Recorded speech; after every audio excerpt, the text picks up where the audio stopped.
Hello and welcome to Krishi Jagran platform that keeps you updated with all the agri news of the nation. This is Jyoti Singh. Let's take a quick look at the top headlines of the day.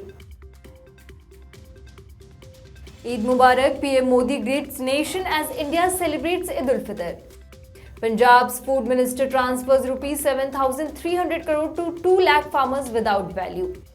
Marginal farmers don't get benefits out of government scheme, says SFEED Study. Adequate storage facilities leave farmers in Sangrur disappointed. Northeast village witnesses surge in local seeds preservation and AMP. Agripreneurship by school student. New variety of mushroom will come in September. Farmer will earn bumper. Punjab's Food Minister transfers Rs 7,300 crore to 2 lakh farmers without value. Heavy rains likely in Arunachal and AMP, Assam, while Uttarakhand may see isolated hailstorms. Prime Minister Narendra Modi today greeted people on the occasion of Eid-ul-Fitr and prayed for the health and well-being of citizens. In a tweet, PM Modi said, "Greetings on Eid-ul-Fitr. May the spirit of harmony and compassion be furthered in our society. I also pray for everyone's wonderful health and well-being." Eid Mubarak speaking to the news agency ANI. A man who came to offer namaz said, "I extended my wishes to entire country on the occasion of Eid. This is a very important occasion after 30 days of fasting. We are happy right now and special arrangements are made for the morning namaz. Delicious food items will be made in our houses today." Eid-ul-Fitr sent the message of peace, brotherhood, humanity and love. "I wish all evils are removed from the country and happiness spreads everywhere. I wish the nation keeps moving forward and keep prospering," he added. Wheat procurement in the current season has touched 11.14 million tons as April 19, 12% more than the 9.98 million ton a year ago. According to the latest data from the Food Corporation of India, the wheat stocks had fallen to 8.3 million ton on April 1st, the lowest since 2016, as the government's procurement has plunged to a record low due to a drop in production and increased private buying this year. Harvesting of the cereal, which usually commences by April 1st, started late this year due to unseason. The procurement in Punjab, which is the largest contributor to the central pool, stands at 3.9 million ton as on April 19, while that from Haryana stands at Rs 3.8 million ton. Wheat procurement in Madhya Pradesh stands at 3.2 million ton. The government is yet to procure any wheat from Gujarat and Bihar. The unseasonal rain in March caused a slight loss in output in Punjab and Haryana. But the low temperature following the rain helped the crops in other unaffected areas. There could be a higher yield for the late sow.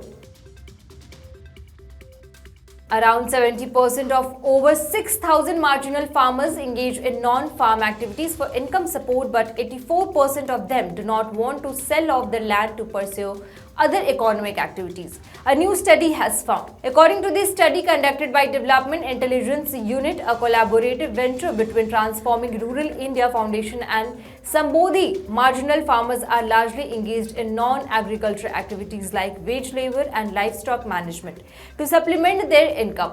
Small and marginal farmers with less than 2 hectares of land holding account for a little over 86% of all farmers in India. But it has been owned just about 47% of the crop area according to the 10th Agriculture Census 2015-16. Harijinder Singh Lehra, Block Press Secretary of the BKU, said wheat lifting is slow. It seems the authorities want the grains to dry fast. The recent rain and hailstorms spoiled wheat kept in open several villages. This has revealed the lack of administration to procure wheat. The government should look after the issue. 2 days ago, hailstorm and rain lashed village in the Lehra block, and on March 31st, there was heavy rain and hailstorm in many villages.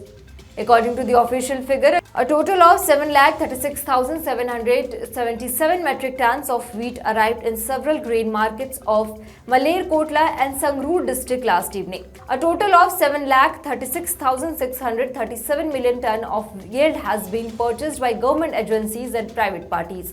Out of the total purchased wheat, the authorities have lifted 3,46,101 million ton, while the remaining 3,90,536 million ton is lying in several grain market. Pungrain has lifted 1,19,195 million ton, FCI 1,922 million ton, Pansab 46,290 million ton, Markfed 63,386 million ton, where houseware 31,208 million ton.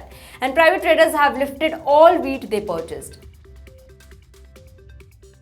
In many interior villages in the country's northeast, school dropped-outs have started growing their own food due to poverty and drug abuse becoming a serious concern in many interior villages in the country's northeast.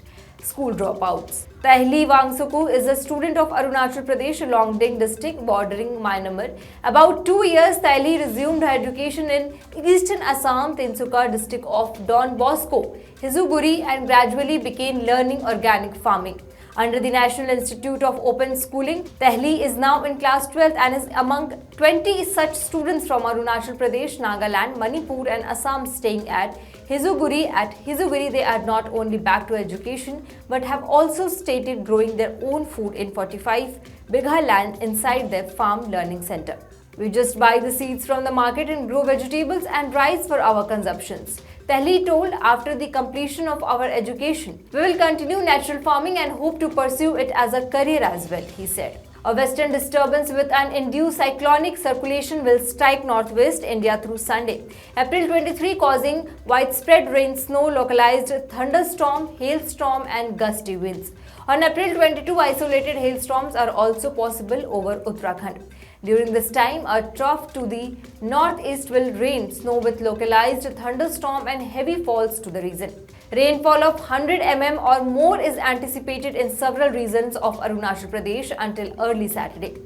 The same trough may also hit East India, bringing light isolated showers, thunderstorms and lightning to Bihar. Another trough stretches from Telangana to South Tamil Nadu and it is expected to provide mild scattered rainfall with a thunderstorm in areas of South and Central India throughout the next few days. During this time, Madhya Pradesh, Vidarbha and Chhattisgarh may see mild to moderate isolated rainfall, thunderstorm, lightning and gusty winds. On April 23, isolated hailstorms are possible in Chhattisgarh. The story of climate change and agriculture is very closely intertwined. In fact, many scientific reports suggested that agriculture is the most endangered activity adversely affected by climate change, with grave consequences such as declining global crop yields and overall food security. Undoubtedly, unscheduled rainfall and other extreme weather events have devastating effects on crops. However, it is not only agriculture that suffers. The sector is also one of the contributors to the climate problem with a share of 19 to 29% of total greenhouse gas emissions. This Earth Day, as we commit to invest in our planet, we must look at how to maintain a balance between agriculture and climate change. This will be imperative to safeguard overall food security, a pressing global concern. As of 2021, approximately 11% of the global population went hungry, revealing a food system that operates at sub-optimal levels and world that is moving further away from the SDG goals of ending hunger. A new species of mushroom have been developed in Jammu and Kashmir. The local agriculture department will launch this variety in the market in September. This will increase the yield of mushroom. It is necessary to have a good variety of seeds for advanced farming. Farmers should get seeds of various crops of good quality. The central and state governments keep on exercising regarding this. Scientists and agriculture experts keep on developing new varieties of different crops. In this episode, relief news has come from Jammu and Kashmir for the farmers. Such a good species of mushroom have been developed for the farmers. This will increase the income of farmers. About 45 lakh metric tons of wheat in the state mandis is procured by Punjab, according to the Food, Civil Supplies and Consumer Affairs Minister Lal Chand Katrochak. Lal Chand Katrochak, Food, Civil Supplies and Consumer Affairs Minister, said that Punjab has procured about 45 lakh metric tons of wheat in the state mandis. Today, the minister was at Banga Mandi in the SBS Nagar district to take stock of the procurement operation. So far, without imposing any value cut, he said Rs 7,300 crore had been transferred to the accounts of 2 lakh farmers. Chief Minister Bhagwan Mann has given strict orders to the state procurement agencies that the full amount should be paid to farmers without causing any loss to them, adding that the cut would be an injustice and add to the miseries of farming who were already lurching under the wrath of heavy rains. That's all for today's news. For more updates on Agri News, stay tuned with Krishi Jagran Business.